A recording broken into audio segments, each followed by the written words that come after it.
मुख्यमंत्री आए हैं, आपको क्या लगता है? यह आखिरी हमारी चेतावनी है, समझ लीजिएगा, वरना हम इस आंदोलन को इतना तीव्र करेंगे, इतना तेज करेंगे कि मुख्यमंत्री क्या यहाँ पे जितने भी उनके नेता मंत्री है ये सड़क के ऊपर घूमने के लायक नहीं रखेंगे, उनको इतना शर्मिंदा करेंगे करके।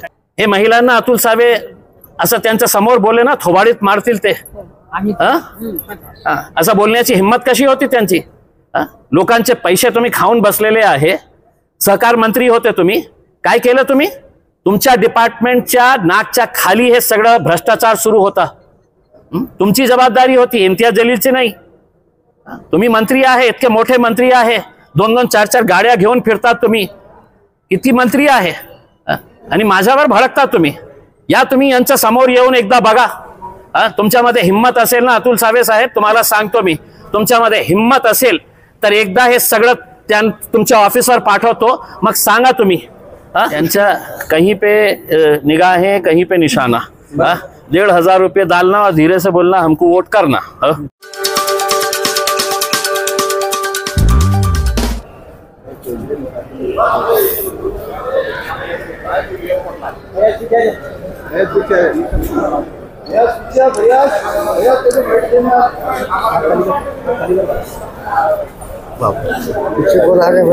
देखिए, आज हमने मुख्यमंत्री एकनाथ शिंदे साहब से यहाँ पे मुलाकात की। महज 11 लोगों को परमिशन दी गई थी जो ठेवीदार है, उसमें से ज्यादातर हमने महिलाओं को इसलिए लेकर गए थे कि मुख्यमंत्री को यह हम बताना चाहते थे कि आपकी लाडली बहन सिर्फ वही नहीं है जिसको आप 1,500 रुपये मुफ्त में दे रहे हैं, ये लाडली बहनें भी है जिन्होंने जिंदगी भर मेहनत करके जिंदगी भर का पैसा उस पद संस्था के अंदर लगाए और वो पैसा गायब हो गया है। तो आप इनके बारे में भी सोचिए। हमने उनको डिटेल्स के अंदर बताए हैं कि 25,000 रुपये तक के जितने ठेवीदार है, ऐसे 36,000 जो लिखित के अंदर हमको दिया गया है। तो हमने कहा कि जो पैसा आपका प्रॉपर्टी ऑक्शन करके आ रहा है, उसको जल्द से जल्द, प्रॉपर्टी ऑक्शन हुआ, पैसा आपके पास आया तो फौरन का फौरन है, तो आप उसको है तो ठेवीदारों को बांटना शुरू कर दें करके। तो इस ताल्लुक से निर्णय लिया गया। मुख्यमंत्री साहब ने कहा कि हम कल से ही बांटना शुरू कर देंगे। डीडीआर ने कहा कि ये अगले 2-3 दिन के अंदर, उन्होंने सोमवार तक का टाइम लिया कि सोमवार तक हम ये पैसा जो है ये बांटना शुरू करेंगे करके।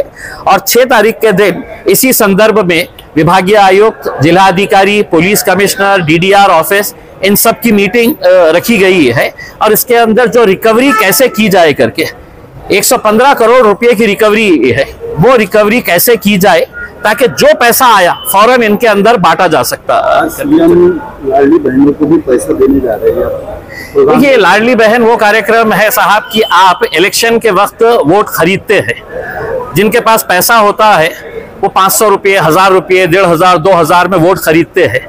तो ये लाडली बहन वो कार्यक्रम है कि जिसके तहत आप 1,500 रुपये महिलाओं के पॉकेट में, पर्स में डालेंगे और कहेंगे कि 2 महीने के बाद मुझे आपको मतदान करना है करके उसमें। तो आप इस देश का दुर्भाग्य कहिएगा कि निर्मला सीतारमण मैडम जो फाइनेंस मिनिस्टर है, उन्होंने बजट स्पीच के अंदर कहा कि 85 करोड़ लोगों को हम मुफ्त में अनाज दे रहे। ये कोई भी लोग जो मेरे साथ खड़े हुए हैं, किसी को मुफ्त में कुछ नहीं चाहिए। कोई सब्जी बेच रहा है, कोई छोटा मोटा कारोबार कर रहा है, ये मेहनत करके पैसा कमाना चाहते हैं, लेकिन आप ये 1,500 रुपये उनको सिर्फ लाडली बहन बोल के नहीं दे रहे हैं। अगर वो लाडली बहन है तो ये भी लाडली बहनें हैं उनकी। हाँ, इनके साथ क्यों भेदभाव किया जा रहा है? इन्हें तो मुफ्त का पैसा नहीं चाहिए, इन्हें तो अपने मेहनत की कमाई का पैसा चाहिए। सीएम के साथ आपकी क्या चर्चा हुई और क्या? देखिए, सीएम को हमने यही बताया है कि इतना बड़ा फाइनेंशियल स्कैम हो जाता है, फॉरेंसिक ऑडिट होना जरूरी है। आज पूरे के पूरे जितने भी डायरेक्टर, चेयरमैन मानका पे जेलों में बंद है, वो सब में है तो बेल के लिए अप्लाई किए हुए हैं। अगर फॉरेंसिक ऑडिट नहीं होता है तो वो उनको काज नहीं तो कल बेल मिल जाएगी। और फॉरेंसिक ऑडिट की फाइल के ऊपर पिछले 10 महीने से इकोनॉमिक ऑफेंसेस विंग के और आपके जो प्रधान सचिव है गृह विभाग के 10 महीने से बैठे हुए हैं उस फाइल के ऊपर, क्यों नहीं सैंक्शन कर रहे हैं? आपका क्या इंटरेस्ट है? तो हमने मुख्यमंत्री साहब को पेपर दिया, उन्होंने कहा कि मैं इमीडिएट इसको करवाने लगाता हूं करके, और उन्होंने आदेश दिया है कि जो भी पैसा आ रहा है कोई दूसरे उसके ऊपर खर्च ना होते हुए ठेवीदारों के ऊपर खर्च किया। आपने मोर्चा लगाया था जब दिलीप वळसे पाटिल आए थे, उन्होंने आपको आश्वासन दिया था, झूठे है सब। इस बार भी मुख्यमंत्री आए हैं, आपको क्या लगता है? यह आखिरी हमारी चेतावनी है, समझ लीजिएगा, वरना हम इस आंदोलन को इतना तीव्र करेंगे, इतना तेज करेंगे कि मुख्यमंत्री क्या यहाँ पे जितने भी उनके नेता मंत्री है ये सड़क के ऊपर घूमने के लायक नहीं रखेंगे, उनको इतना शर्मिंदा करेंगे करके। तुम्ही म्हटले की ज्या प्रकारे महिलांना पैसे वाटप केले जातात, त्या निवडणुकीला रात्री पैसे वाटले जायचे, या योजनेच्या माध्यमातून निवडणुकीसाठी पैसे वाटले जातात, यामुळे अतुल सावे चांगलेच भडकले होते तुमच्यावर। काय हे की अतुल सावे साहेबांनी समजावून सांगा ना की हे लोक तुमच्या चुनावी क्षेत्रामध्ये येत नाही का? हे तुमची लाडली बहीण नाही आहे का? हे लोक काय म्हणू लागले की आम्हाला तुमच्या फुकटाचे पैसे नाही पाहिजे, आम्हाला आमच्या कष्टाचे जे हक्काचे पैसे आम्ही आयुष्यभर काम करून आम्ही ते पैसे टाकले होते ते पैसे आम्हाला अतुल साहेबांना सांगा की आमच्या समोर या, डिबेट करा। हे महिलांना अतुल सावे असं त्यांच्या समोर बोले ना थोबाडीत मारतील ते, असं बोलण्याची हिम्मत कशी होती त्यांची? लोकांचे पैसे तुम्ही खाऊन बसलेले आहे, सहकार मंत्री होते तुम्ही, काय केलं तुम्ही? तुमच्या डिपार्टमेंटच्या नाकच्या खाली हे सगळं भ्रष्टाचार सुरू होता, तुमची जबाबदारी होती, इम्तियाज जलीलची नाही। तुम्ही मंत्री आहे, इतके मोठे मंत्री आहे, 2-2, 4-4 गाड्या घेऊन फिरतात तुम्ही, किती मंत्री आहे आणि माझ्यावर भडकतात तुम्ही। या तुम्ही यांच्या समोर येऊन एकदा बघा, तुमच्यामध्ये हिम्मत असेल ना अतुल सावे साहेब, तुम्हाला सांगतो मी, तुमच्यामध्ये हिम्मत असेल तर एकदा हे सगळं तुमच्या ऑफिसवर पाठवतो, मग सांगा तुम्ही तुमचा हाल काय करतील। हे आमची लाडली बहीण जी आहे ना, माझी लाडली बहीण आहे, हे सगळं तुमची लाडली बहीण जी आहे ना ते सिल्लोड मध्ये बसलेले आहे आता सगळे। बरं, या बहिणींच्या पूजेच्या माध्यमातून तुम्ही काय सांगाल सरकारला आणि योजनेच्या माध्यमातून?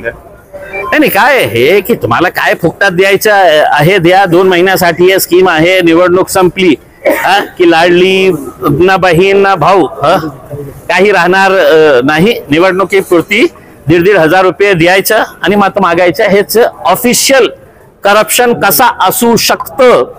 46,000 कोटी 46,000 करोड रुपया दर वर्षाला, त्यांना 1,000 कोटीही नाही पाहिजे। 100 कोटी रुपये दिले तर त्यांचं सगळं काम सुरळीत होतं या ठेवीदारांच्या। लाडकी बहीण तर लाडके वोटर म्हणून पैसे देतात, त्यांच्या कहीं पे निगाह है कहीं पे निशाना। 1,500 रुपये डालना और धीरे से बोलना हमको वोट करना, बस यही मामला है। तुमच्या दृष्टीने या योजनेला काय नाव असायला हवं? या योजनेला काय नाव असायला हवं? काय त्यांना काय नाव द्यायचं आहे? सगळं भामट्यांचं बाजार आहे। तुमच्या लाडक्या बहिणीच्या आंदोलनाला पण आता 10 महिने झाले जातात, तरी हातात काही नाहीये, अजून कसं तुम्ही पुढे तीव्र आंदोलन करू? आता सोमवारी बघू, सोमवारी त्यांनी सांगितलेलं की कमीत कमी 10,000 रुपये वाटायला सुरुवात करा। मंगळवारी हे तो मीटिंग घेणार आहे, सगळं शहरातले जिथले आपले अधिकारी आहे, प्रमुख अधिकारी आदर्शा संदर्भात मीटिंग घेणार आहे, त्या मीटिंग मध्ये आम्हालाही बोलवा, तुमची काय हे असणार आहे। नाहीतर बघा आता तुमची आमची लाडली बहीण तुमच्या लाडली बहीणपेक्षा किती मोठी आणि ताकदवर आहे हे आम्ही दाखवून देऊ। सोमवारनंतर मुख्यमंत्री साहेबांना आम्ही सविस्तर सांगितलं की हे प्रकरण काय आहे आणि याच्यामध्ये लोकांना जे पैसे पाहिजे, आम्ही मुख्यमंत्री साहेबांना हे सांगितलं की जे प्रॉपर्टी ते ऑक्शन करत आहे आणि त्याचा पैसा जे मिळत आहे त्या पैशातून ते आपल्या सॅलरीवर खर्च करत आहे, लाईट बिलवर खर्च करत आहे, झेरॉक्सवर खर्च करत आहे। अशा बघितलं तर 2.5 कोटी रुपये त्यांना प्रॉपर्टी ऑक्शन करून मिळाले होते आणि 1 कोटी रुपये त्यांनी खर्च केले त्याच्यामध्ये, ते ॲडमिनिस्ट्रेटिव्ह एक्सपेन्सेस। मग हे लोकांचे पैसे जाणार कुठे? मग मुख्यमंत्री साहेबांनी सांगितलं की जे पैसा मिळते आपल्याला ते 1-1 रुपया जे आहे ते पहिले जे आहे ते यांना ठेवीदारांना द्यायला पाहिजे। आता त्यांनी विचारलं की किती पैसे आहे, तर त्यांचं म्हणणं होतं DDRचा की 2.5 ते 3 कोटी रुपये आहे। मग सोमवारपासून त्यांनी तर उद्या म्हटले होते की उद्यापासून जे जे ठेवीदार आहे त्यांना किती पैसे म्हणजे 10,000 रुपयेही देता येतात तर ते सुरुवात करा। मग DDRने सांगितलं की उद्या शक्य नाही आहे, आम्ही सोमवारपासून करू। तर आम्ही सोमवारपर्यंत वाट बघू की कशा प्रकारे हे चाललेलं आहे। मग या सगळ्या प्रकरणामध्ये जे फायनान्शियल स्कॅम जेव्हा होतो तर ते एक फॉरेन्सिक ऑडिट बंधनकारक असतं। ते फॉरेन्सिक ऑडिटच्या प्रपोजल EOW कडे जाऊन 10 महिने झालेले आहे आणि 10 महिन्यापासून ते त्या फाईलवर बसलेले आहे, ते सँक्शन देत नाही। का देत नाही? तर हे सगळे डिटेल्स आम्ही त्यांना सांगितलं की 25,000 पर्यंत जे ठेवीदार आहे, ज्यांचे पैसे 25,000 पर्यंत आहे, ते 36,000 असे लोक आहे। मग मुख्यमंत्री साहेब जेव्हा हजारो कोटी रुपये फुकटात वाटायला आलेले आहेत हे लाडली बहीण, तर हे जे सगळे महिला आहे ही त्यांची बहीण नाही आहे का, हे आमचा एक प्रश्न होता. आणि ठीक आहे, आता त्यांनी ऐकून घेतलेले आहे. CP साहेबांनी आश्वासन दिले, कलेक्टर साहेब, डिव्हिजनल कमिशनर साहेब सगळ्यांनी आश्वासन दिले की आपण 6 तारखेला कलेक्टर ऑफिसमध्ये किंवा डिव्हिजनल कमिशनर ऑफिसमध्ये एक मोठी मीटिंग लावू आणि याच्या संदर्भात जे रिकव्हरी करायची आहे ते रिकव्हरी लवकरात लवकर कशा होती. आणि समजा रिकव्हरी 1 कोटी रुपयाची आली तर आमची मागणी हे आहे की दुसरा किंवा तिसऱ्या दिवसापासून ते पैसे तुरंत वाटायला सुरुवात करायला पाहिजे. तुम्ही हे वाट बघू नका की 10 कोटी येतील, 20 कोटी येतील, 50 कोटी येतील, त्याच्या नंतर मग ते सगळं खर्च करून टाकतील. बरं, तुम्ही मंत्र्यांना शहरात पाय ठेवू देणार नाही असं म्हटले होते, पण मुख्यमंत्री ते येऊन गेले. आता कसलं हे या संदर्भात आपण इशारा दिला होता की एकाही मंत्र्याला शहरात फिरू देणार नाही, जिल्ह्यात येऊ देणार नाही. काय आहे की हे प्रकरण जेव्हा आम्ही काल चर्चा केली पोलीस कमिशनरांसोबत, याचा हल कोण काढणार आहे तर मुख्यमंत्री साहेब काढणार आहे. तर आम्ही मुख्यमंत्री साहेबांना एक समजा लास्ट वॉर्निंग आम्ही दिलेली आहे की आता आमचा संयम ही तुटलेला आहे, जे ठेवीदार आहे त्यांचाही संयम तुटलेला आहे. आता याच्यावर काही ठोस कारवाई झाली नाही तर नक्की आमचं आंदोलन कशा प्रकारे तीव्र करता येते. म्हणजे दुर्दैव हेच म्हणावं लागेल की मुख्यमंत्र्यांसोबत जे नेते उभे होते ते सगळे या जिल्ह्यातले आहे, सगळे मंत्री आहे. अतुल सावे साहेब सहकार मंत्री होते, अब्दुल सत्तार साहेब माझ्या जिल्ह्याचे पालकमंत्री आहे, प्रदीप जयस्वाल साहेब तिथे होते. म्हणजे इतके मंत्री आणि मोठे मोठे नेते असून सुद्धा हे गोरगरीब लोकांच्या बाबतीत कोणी विचार करत नाही. आणि तिथे तुम्ही 1 लाख महिलांना इकट्ठा केलेले आहे की हे सगळे माझे लाडली बहीण आहे. 2.5 कोटी 3 कोटी रुपयाचा स्टेज लावलेले आहे तुम्ही. त्या पैशातून हे लोकांना द्यायला पाहिजे होतं ना पैसे. का तुम्हाला फक्त आपल्या राजनैतिकसाठी हे सगळं कार्यक्रम करायचे आहे. दुसरं